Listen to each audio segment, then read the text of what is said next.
ಮಾಹಿತಿ. ನಾವು 26/9/2024 ಇಸ್ವಿಲಿ ನಮ್ಮ ಅಂಬೇಡ್ಕರ್ದು ಸಂಘ ರಿಜಿಸ್ಟರ್ ಆಯಿತು. ಹುಡುಗರೆಲ್ಲ ಸೇರಿ ಸಂಘ ರಿಜಿಸ್ಟರ್ ಮಾಡಿದ್ವಿ.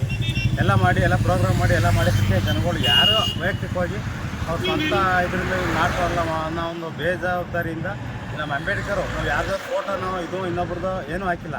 ಅಂಬೇಡ್ಕರ್ ಸ್ಟ್ಯಾಚು ಇಲ್ಲಿ ಹಾಕ್ತೀವಿ, ಪ್ರತಿ ವರ್ಷ ನಮ್ಗೆ ಹಾಕ್ತೀವಿ, ಪ್ರತಿ ವರ್ಷ ಫಂಕ್ಷನ್ ಮಾಡ್ತೀವಿ. ಆದರೂ ಇದು ಬೇಕು ಅಂತ ಹೋದ ವರ್ಷನೂ ಇದೇ ಥರ ಅರ್ಧ ಹಾಕಿದ್ರು. ಎಲ್ಲಿ ಗಾಳಿ ಪಳಿ ಎದ್ದಿರ್ಬೋದು ಅಂದರು. ಇವ್ರು ನೇರಾಗಿ ಮೊನ್ನೆ ಆಗಿರೋ ಫಂಕ್ಷನ್ನು 26ರಲ್ಲಿ ಆಗಿರೋ ಫಂಕ್ಷನ್ನ ಇವತ್ತು ನೇರಾಗಿ ಇವರು ಮೊನ್ನೆ ರಾತ್ರಿ 9 ಗಂಟೆಗೆ ಚೆನ್ನಾಗಿದೆ.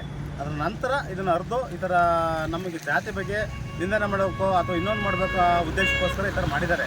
ಅದನ್ನು ಯಾವುದೇ ರೀತಿಯಾದರೂ ಸರ್ಕಾರ ನಮ್ಗೆ ಪೊಲೀಸ್ ಅಧಿಕಾರಿಗಳು ಇದು ಬಂದು ಪರಿಶೀಲನೆ ಮಾಡಿ ಯಾರು ತಪ್ಪು ಮಾಡಿದ್ದಾರೆ ತಪ್ಪಿತಸ್ಥರಿಗೆ ನ್ಯಾಯ ಕೊಡಬೇಕು. ನಮ್ಮ ಪರವಾಗಿ ನ್ಯಾಯ ಕೊಡಿಸ್ಬೇಕು. ನಾವು ಅದನ್ನು ಸರ್ಕಾರದ ವೃತ್ತಿಲೋಗಿ ನಮ್ಗೆ ಏನು ಬೇಕು ಅನುಕೂಲ ನಾವು ಕೇಳ್ತೀವಿ. ಆ ಕೇಳಿದಂಥ ಸಮಯದಲ್ಲಿ ನಮ್ಮ ಜಾತಿಗೆ ಈ ಥರ ಇನ್ನೊಂದು ಸಲ ಅಪಮಾನ ಆಗದೆ ಥರ ಪೊಲೀಸ್ ಅಧಿಕಾರಿಗಳು ಬಂತು ಅದನ್ನು ಇದು ಯಾರು ಕಿಡಿಗೇಡಿಗಳು ಏನು ಅರ್ಧ ಹಾಕಿದ್ದಾರೆ ಅದನ್ನೊಂದು ಪರಿಶೀಲನೆ ಮಾಡಿ ಅವ್ರು ತಕ್ಕ ಶಿಕ್ಷೆ ಕೊಟ್ಟು ಆ ನಂತರ ನಾವು ಯಾವುದೇ ನಮ್ಮ ಗ್ರಾಮದಲ್ಲಿ ಈ ಥರ ಅಹಿತಕರ ಘಟನೆ ನಡೀತಾ ಥರ ನಾವು ಹಂಗೆ ಇದೀವಿ, ಅಣ್ಣ ತಮ್ಮಂಗಿದ್ದೀವಿ, ಅವರು ಹಂಗೆ ಇದ್ದಾರೆ, ಚೆನ್ನಾಗಿದ್ದೀವಿ.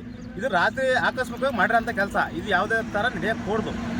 ಇಲ್ಲಿಗೆ ನಾವು ಇಷ್ಟಪಡ್ದಂಗೆ ಎಲ್ಲ ಅಣ್ಣ ತಮ್ಮಂಗಿದ್ದೀವಿ. ನಮಗೆ ಇದಾದ ಆಯ್ದೆ ನಮ್ಮ ಕಾನೂನು ರೀತಿಯಲ್ಲಿ ಪೊಲೀಸ್ ಅಧಿಕಾರಿಗಳು ಬಂದು ಪರಿಶೀಲನೆ ಮಾಡಿ ನ್ಯಾಯ ಕೊಡಿ ಮತ್ತು ಎಲ್ಲರೂ ಮುಂದೆ ಯಾರೇ ತಪ್ಪು ಮಾಡಿದ್ರೆ ಅವ್ರಿಗೆ ಶಿಕ್ಷೆ ಆಗಲೇಬೇಕು ಅಂತ ನಾನು ಕೇಳ್ಕೊತೀನಿ.